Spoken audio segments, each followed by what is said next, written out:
Alright guys, I'm going to go over what I did. I've got my fire going. I think this is called the Artic mouth friction fire, but the idea is to start a fire with small pieces of wood. The Eskimos or whoever would use driftwood to get their whale oil lamps started.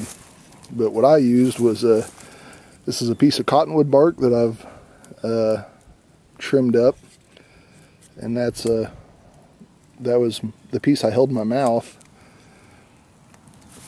A little piece of sycamore that I just lashed down, and I did this standing up, so if a person had a hard time, this is another position if they can't be kneeling down on the ground. But a piece of sycamore, I just had that to catch my ember, and this was nothing more than a piece of mullein. That piece goes in the bearing block, and that was the hearthboard side.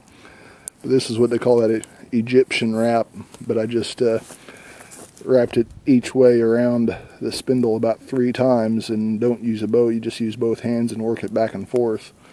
And I was able to get a coal, and I transferred it to cedar bark tinder bundle.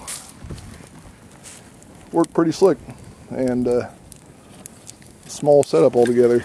That's about all you need, those 3 items.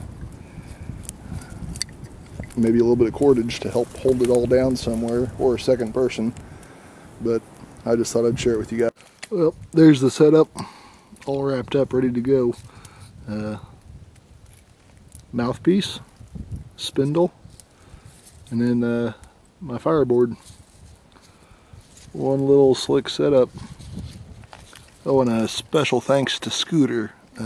He's on the forums, and he was one that showed me his setup and told me about it.